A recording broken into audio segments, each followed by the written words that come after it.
எழில் சுடர் சீரியல் ஜூலை 9 நாளைக்கான எபிசோடுக்கான ரிவ்யூ தாங்க இந்த வீடியோவில் நம்ம இன்றைக்கி ஷார்ட்டாக பார்க்க போகிறோம். என்ன நடக்குதுன்னா, நம்ம பாட்டி இருக்காங்கல்ல, அவங்க ராமையாட்ட சொல்கிறாங்க, ராமையா ஒரு முக்கியமான இடத்துக்கு போக வேண்டியிருக்கு அப்படின்னு. அப்போ வீட்டுக்கு ஒரு கொரியர் வருது. என்னென்னா, நம்ம மனோகரி எழிலோட பத்திரிக்கை தான் வருது. அதை பார்த்துட்டு பாட்டி சந்தோஷப்பட்டு கொண்டா அப்படின்னு சொல்ல கொண்டாந்து வைக்கிறாங்க. அப்போ பாட்டி வந்து ராமையா கிட்ட, இங்கே பாரு ராமையா, இதுலேருந்து ஒரு ஃபோட்டோவை எடுத்து கொண்டு போய் சாமிக்கிட்ட அர்ச்சனை பண்ணிட்டு வா, இதை கொண்டு போய் சாமி ரூமில் வை அப்படின்னு. ராமையாவும் சரி அப்படின்னு சொல்லிட்டு கொண்டு போய் சாமி ரூமுக்குள்ளே அந்த ஃபோட்டோ வைக்கிறாரு. ஃபோட்டோவை வச்சுட்டு எந்த கல்யாணம் நடக்கக்கூடாதுன்னு நினைக்கிறனோ அந்த கல்யாணத்தோட மேரேஜ் இன்விடேஷனே வந்துட்டு இனிமேல் நம்ம என்ன பண்ண போகிறோம் அப்படின்னு நினைக்கிறாரு.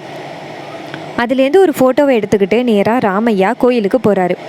இன்னொரு பக்கம் அந்த வேலைக்கார பொண்ணு இருக்காங்கள்ல, நேராக மனோகரிக்கிட்ட போயிட்டு, அம்மா நீங்கள் இங்கே என்ன பண்ணிக்கிட்டு இருக்கீங்க, உங்களுடைய மேரேஜ் இன்விடேஷன் வந்துட்டு அப்படின்னு. இதை கேட்டதோட மனோகரி துள்ளி குதிச்சு அங்கேருந்து ஓடியாடுறாங்க. என்னுடைய மேரேஜ் இன்விடேஷன் வந்துருச்சா, இதுக்காக நான் எத்தனை வருஷமாக காத்துக்கிட்டு இருந்தேன் அப்படின்ட்டு நேராக சாமி ரூமுக்கு வந்துட்டு ஒரு இன்விடேஷனை எடுத்துகிட்டு வந்து ஓப்பன் பண்ணி பார்க்குறாங்க.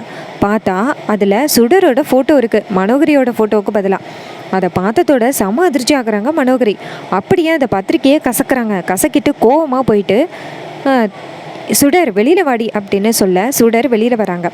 வெளியில் வந்துட்டு என்னாச்சுன்னு கேட்க, அப்போ மனோகரி சொல்கிறாங்க, எவ்வளோ தைரியம் இருந்தால் நீ இந்த வேலையை பார்த்துருப்பா அப்படின்னு.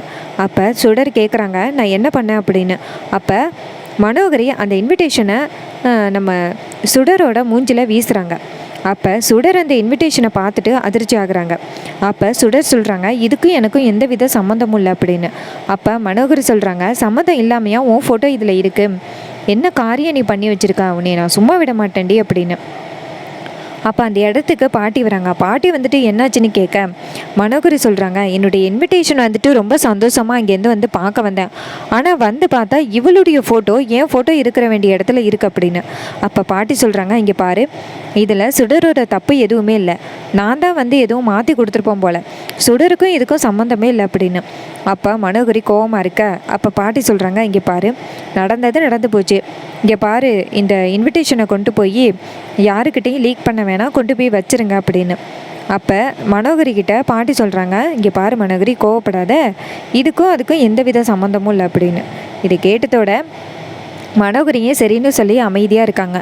அப்போ மனோகரி என்ன பண்ணுறாங்கன்னா, அந்த இன்விடேஷனை எல்லாம் வெளியில் எடுத்துகிட்டு போயிட்டு தீயை வச்சு கொளுத்துறாங்க.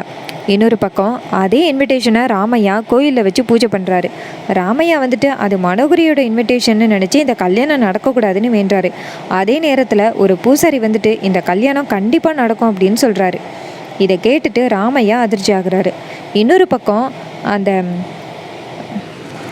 வீட்டுக்கு போலீஸ் வராங்க. அப்போ எழில் வந்துட்டு மனோகரி கூட பேசிக்கிட்டு இருக்காரு. மனோகரி சொல்கிறாங்க, எழில் நான் கூட ஹாப்பியாக இருக்கணும் அப்படின்னு.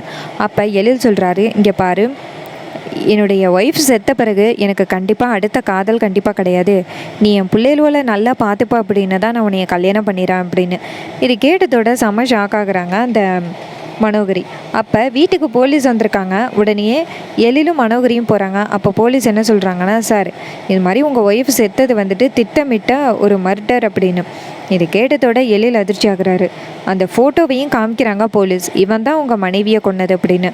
அப்போ எழில் சொல்கிறாரு, இவனை என் கையால் கொல்லணும் அப்படின்னு. அப்போ மனோகரி இதையெல்லாம் பார்த்துட்டு திருன்னு முழிக்கிறாங்க. ஏன்னா மனோகரி தான் எழிலோட ஒய்ஃப் செத்ததுக்கு முழு காரணம்.